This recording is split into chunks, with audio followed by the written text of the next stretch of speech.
All right, folks, Samori Benjamin here with a very special guest, Darren Baker, infielder with the Washington Nationals and the son of the great Dusty Baker, of course.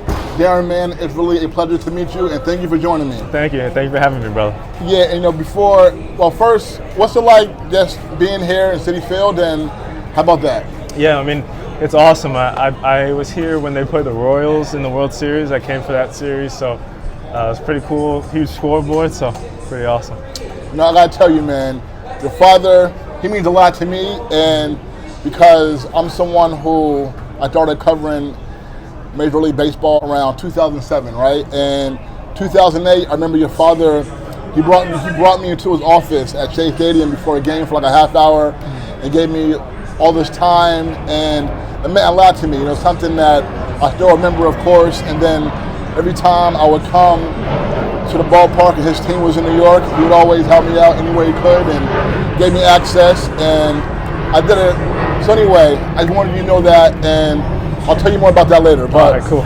But you, of course, I know it might be obvious how you got into baseball, but there are some people who I know, some ball players, who I've spoken to, older guys, who told me that their sons were not into baseball, like Ken Griffey Jr. told me that when back in 2007 I interviewed him, and several players. So how did you really gain a love for the sport?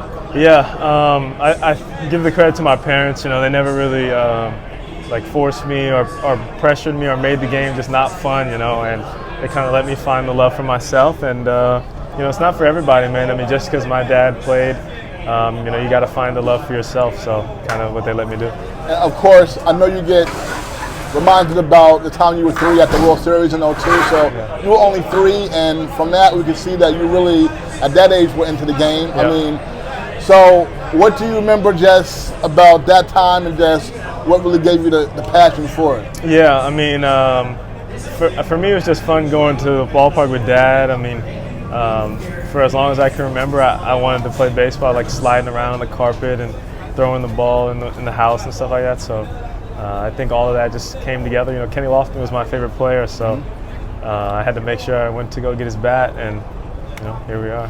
So Kenny Lofton, he was on that 2002 World Series team. He's somebody, so you were only 3, so even at 3 years old, he was your favorite player. That's interesting because I spoke with somebody that was on the Angels recently, Alex Ochoa and all that. So that's tremendous. So in terms of your development and playing, at what level do you remember really where you felt like you had a chance to make it to the big leagues? I'd probably say when I got later into high school, I took it as seriously as I could at that time, and it wasn't so much of a dream. It was something I really wanted to make happen. And I'm not saying I knew I'd be here, but you just get a little better every year, and here I am. So your father, he managed a few different teams during your childhood, and I remember him first from '93. You were not born yet. Yeah. But he was at San Francisco still when you came along, and then he went to Cincinnati and Washington, and of course Houston later on. So what do you remember just about traveling around to those cities and just being a part of that? I mean, like you said, man, I mean, I made a lot of new friends in a lot of different cities. I mean, some friends from Cincinnati that I still talk to, and people from Chicago when I was a little kid. So obviously just, extremely blessed to be able to see different parts of the country and, explore. In terms of playing baseball in school, high school, whatever, were you in one city, or did you move around because your dad moved around? No, like in high school, I went to Jesuit, so I was there for all 4 years. In California? Yeah. So in the Bay Area? Sacramento. Okay, Sacramento. Yeah, so okay. In the summertime, I would go, spend it wherever he was, but during the school year, I was at home. Nice, man. So what was the competition level like in Sacramento? Yeah, I mean, like our high school league was pretty crazy, man. I mean, a bunch of big leaguers. A guy, J.D. Davis, went to Elk Grove, Derek Hill.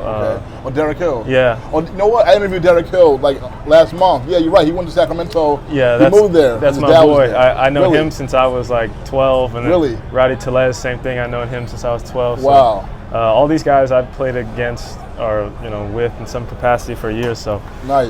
It made it a little easier as you move up levels. Yeah. Nice. Yeah, I just interviewed Derek Hill about like I said 3 weeks ago or so. and he actually, I saw him in a game about 2 months ago, hit 2 home runs in that Sunday night baseball game against Baltimore. Yeah. So that's cool, man. Yeah. So all right. So now playing in Sacramento, and you at high school at first. I know the Nationals. Your father was there at the time. The Nationals drafted you.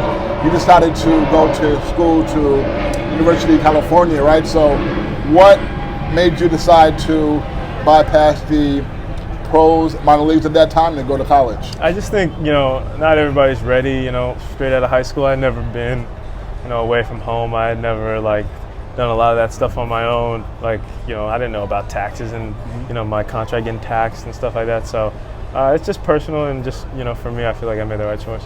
So now you went to Cal and you played in the Pac-10, Pac-12, whatever it is. It changed so much now. Yeah. But how was the competition playing in the Pac-10, Pac-12? What was that like? Yeah, I mean, my guy. No, it was big time. I mean, played against a lot of guys they're still playing against now. Like Oregon State, when they had Rutschman and Quan. We're all on the same team together. Madrigal, we played against them. UCLA had a bunch of guys. Tolia with the Rockies playing well. So it was good. I mean, every day it was a competition. And then I know you went to the Cape Cod League and in the summer times, and you were in the All-Star team in the Cape Cod League. So how do you think the Cape Cod League just really helped prepare you and get you better during the summertime? Yeah, definitely. Just playing against, that level of competition, and practicing every day, obviously you can't help but get better. And I think it was just really big for myself, just going out there and playing with everybody from around the country and, proving that I can hold my own. So I think that year was a big year in my development. Now, when you got older, did you have any other favorite players besides Kenny Lofton? Yeah, as I got older, Votto and Brandon Phillips were two of my favorites. I still talk to them pretty regularly now. I'm trying to think. I love Betts. I love Mookie. Yeah. So yeah, I mean, I'm a fan of the game. I got a bunch of favorite guys, but they stick out. Yeah, Brandon Phillips, I remember interviewing him the same time I interviewed your dad the first time back in 07, 08 with the Reds. Yeah. So now you get drafted in 2021? Is yes. that it? Yeah. Okay, and you were drafted in the late 10th round. Yeah. 10th round. Okay, 10th round. So you were drafted again by the Nationals. So now when you get drafted in the 10th round, go to the minor leagues. Minor league is not easy. So how is that process for you dealing with the minor leagues? Like you said, I mean, it's not easy, but a lot of people would trade being in the position I'm in, just playing baseball for a living, and I mean, things could be a lot worse. I mean, I talked to my dad about putting things into perspective, really, and there's people who don't know, where they're going to sleep tonight or where they're going to eat. So, whatever I'm going through on the bus rides or whatever, maybe it really ain't so bad. Yes. Now, before you got to the majors this year, your father won his first World Series after many years as a manager. He won, of course, as a player in '81 against the Yankees. Yeah. So your father was at it for a long time, managed a lot of really good teams, got close a lot of times, was not able to do it. So many variables to winning and losing. Somebody got to win, somebody got to lose. What was it like just first, before your dad won, what was it like just being with him and him not winning all those years? I mean, obviously, it hurts in the moment. You want them to win and you feel like they have an opportunity, but the game is so small. I mean, you gotta have a little luck sprinkled in there, and always the best team doesn't always win. No matter what, we've seen that in baseball. A bunch of wild card teams rip off a run and they're in the World Series. So it's kind of just the stars align and gotta work out. No doubt, baseball playoffs very tough to get through, like you said. So many things just happen that no one expects, and it's unlike basketball where the most talented team most of the time wins. Exactly. Baseball has seen so many random things that have happened. Right. So definitely. Now you got with Houston in 2020, 2021, lost in the World Series to Atlanta. And the next year, he won it in 2022. I was there in the ALCS when they swept the Yankees. My team. Sweet. And I'm also happy for your dad. I got video of him on the field and all that, and he's so happy. Then he went and got the World Series against Philadelphia. So that must have been amazing. What was that like? It was awesome, man. I'll never forget, obviously, it's a long year, and to be at it for so long, I was so happy for him finally to reach the mountaintop. And I feel like it was a perfect team for it to happen with. You know what I meant to tell you when I started? My mom was born the same exact day as your father. The No same way. exact day, exact year. Yeah, June 15th. Yeah. Nice. Yeah. Okay, yeah. So now you, minor leagues, now you get the call up September 1st this year, right? Yep. So what was that like for you when you first found out that you were going to get a chance to play here? Yeah, I mean, I was ecstatic. I called my mom first on the FaceTime, and she was screaming and cheering, and they had just, we were in Scranton, and my parents had just came out to visit, so they had landed back home probably like 2 or 3 hours before I got called up, and they had to get right back on the flight that night, so it was pretty cool.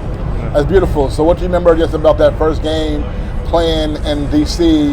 that day? Yeah, sadly, I mean, I wish the score was a little more favorable for us at that time, but I was just happy to get into the game, man, and I just wanted to, hopefully hit the first good pitch I saw, and that's what happened. Got a couple more for you. Okay, so is there a player or a pitcher who you watched growing up who you have gotten a chance to face, or maybe not gotten a chance to face yet here in the big leagues? I'm going to say I probably had one of those moments in spring training. Actually, I started the game against the Mets, my first start with the big club at all.